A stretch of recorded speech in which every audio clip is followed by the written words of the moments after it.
слова «Христос воскрес» и «Поцелуй», и всякий раз также торжественно выступает святая полночь. И гулы всезвонных колоколов гудят и гудут по всей земле. Точно как бы будет нас. Где будет, там и разбудит. Не умирают те обычаи, которым определено быть вечными. Умирают в букве, но оживают в духе. Николай Васильевич Гоголь.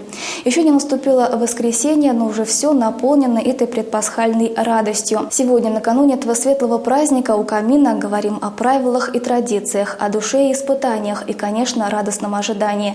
У нас в гостях митрополит Пензенский и Нижнеломовский Серафим.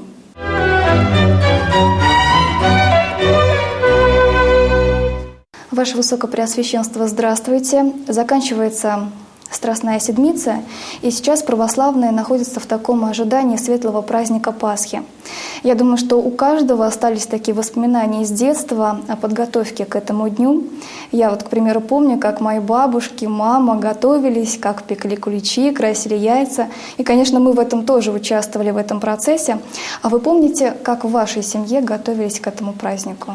Да, традиционно уже Страстная Седмица – это, в общем-то, все дни подготовки к празднику Пасхи. И прежде всего, конечно, связано с тем, что это, так сказать, генеральная уборка дома, когда где-то что-то подкрашивается, где-то что-то, так скажем, меняется, обновляется.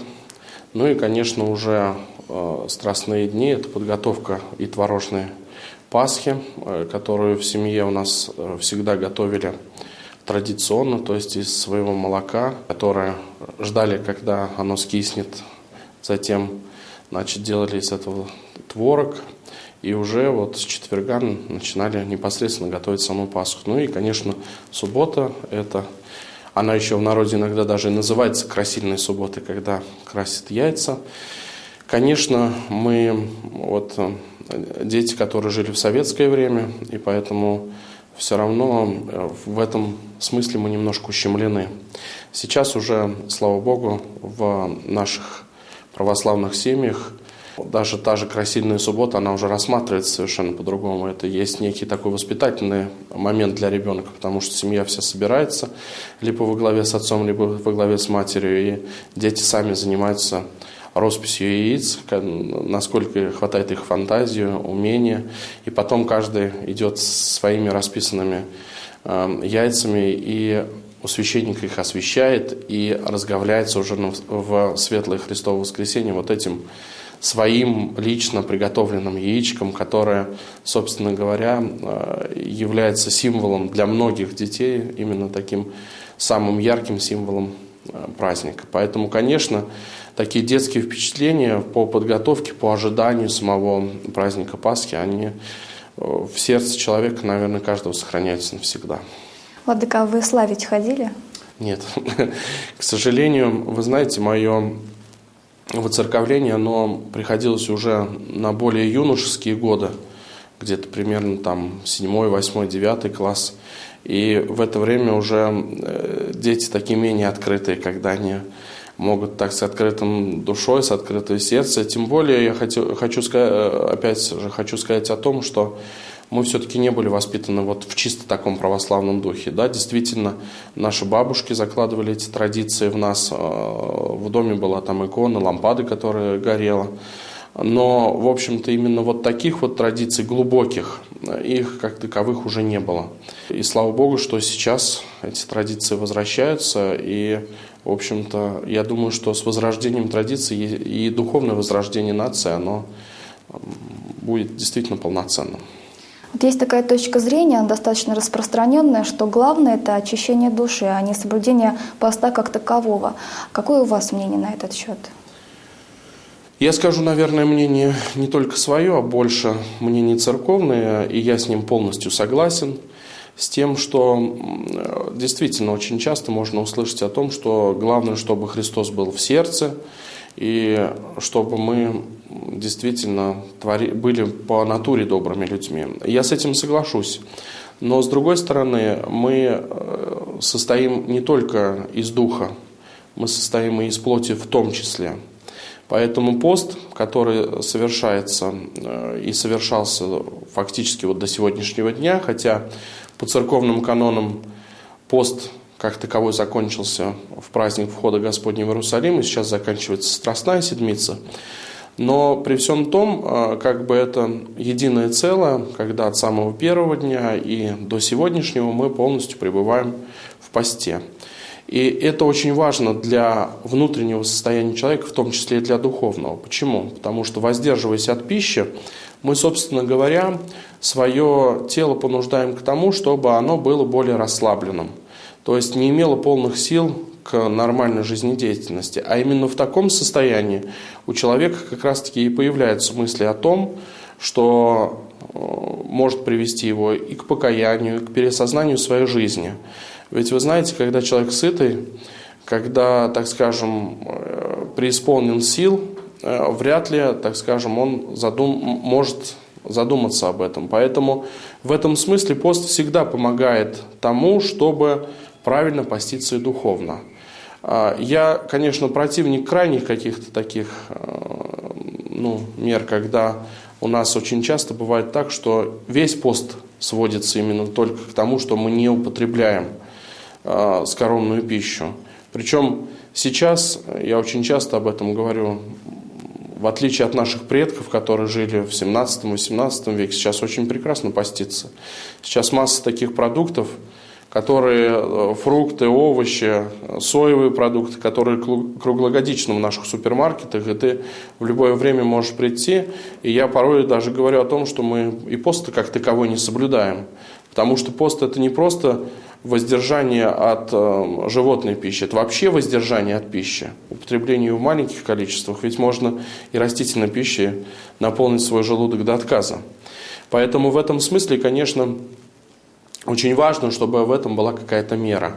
И, конечно, недопустимо, чтобы человек соблюдал вот эту диету, а сам по себе оставался все тем же и никак себя не изменял. Прежде всего, конечно, стремление поста, который установлен пред праздником Светлого Христового Воскресения, безусловно, конечно, связано с тем, чтобы человек себя изменил, чтобы он себя понудил больше к добру и отказался от своих злых дел. Поступки совсем иными стали, да? Конечно. Это ваша первая Пасха на Пензенской кафедре. Вы волнуетесь? Да, вы знаете, как вам сказать, конечно, в любом состоянии, когда что-то впервые случается, безусловно, конечно, это бывает трепетно, и довольно-таки часто ты из-за этого переживаешь.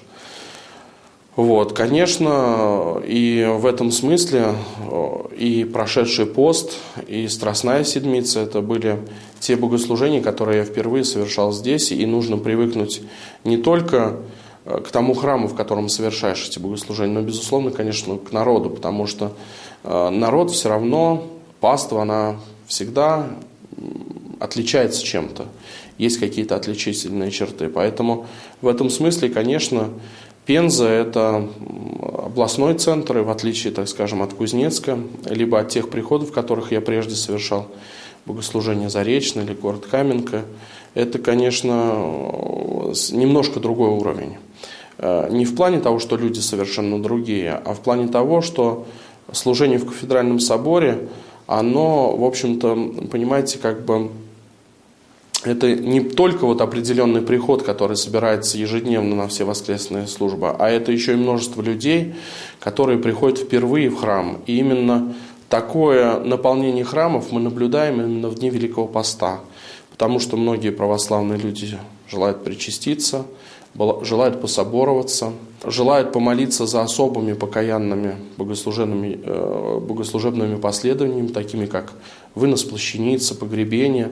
То есть все то, что прошло, оно бывает действительно единожды только в год. И поэтому, конечно, это налагает ответственность еще на меня как на священника и как на проповедника именно совершать эти богослужения так, чтобы людям захотелось прийти вновь в храм, потому что это тоже проповедь. Вот. Поэтому в этом смысле, конечно, совершение пасхального богослужения, оно для меня тоже ответственно, потому что придут многие наши жители и горожане, которые, что греха таить, многие из них, они, так скажем, единожды в год тоже посещают храм в период Пасхи. Поэтому хотелось бы, чтобы прежде всего они почувствовали атмосферу радости, атмосферу праздника, и через это тоже были привлечены к церкви. Ведь посланники святого равноапостольного князя Владимира, они почему советовали избрать князю Владимиру православную веру? Потому что когда они прибыли в Константинополь и были в храме Святой Софии, то сказали, что не знали, где они были, на земле или на небе. Поэтому торжественность православного богослужения, его красота и, безусловно, конечно, доброе и нужное слово священнослужителя – это залог того, что человек, пришедший в храм, захочет прийти туда снова. 4 месяца на Пензенской кафедре есть. Можно же подвести какие-то первые итоги буквально штрихами? Вы знаете, первое-наперво, конечно, я благодарен Господу Богу и всем православным жителям Пензы, Пензенской области, что они своими молитвами и своими возможными пожертвованиями поддерживают строительство Спасского кафедрального собора, который, слава Богу, продолжается. Мы сейчас уже вышли на уровень центрального барабана, и я надеюсь, что с помощью Божией за этот сезон мы закроем крышу и поставим купола Спасского собора, если на то будет Божья воля, будет Богу угодно. И это меня не может не радовать. Кроме того, конечно, стремление многих людей, которые стремятся к тому, чтобы открывать новые православные приходы. Да, за последнее время в Пензе появилось очень много храмов. Но, как сейчас видно, и как я заметил за эти 4 месяца, многие храмы, так скажем, не могут вместить всех желающих, особенно, конечно, в праздники. Посмотрим, как это будет на Пасху. Но вот на Рождество, например, мне докладывали о том, что в храм Петра и Павла, один из самых больших храмов города Пензы, но не могли вместить люди.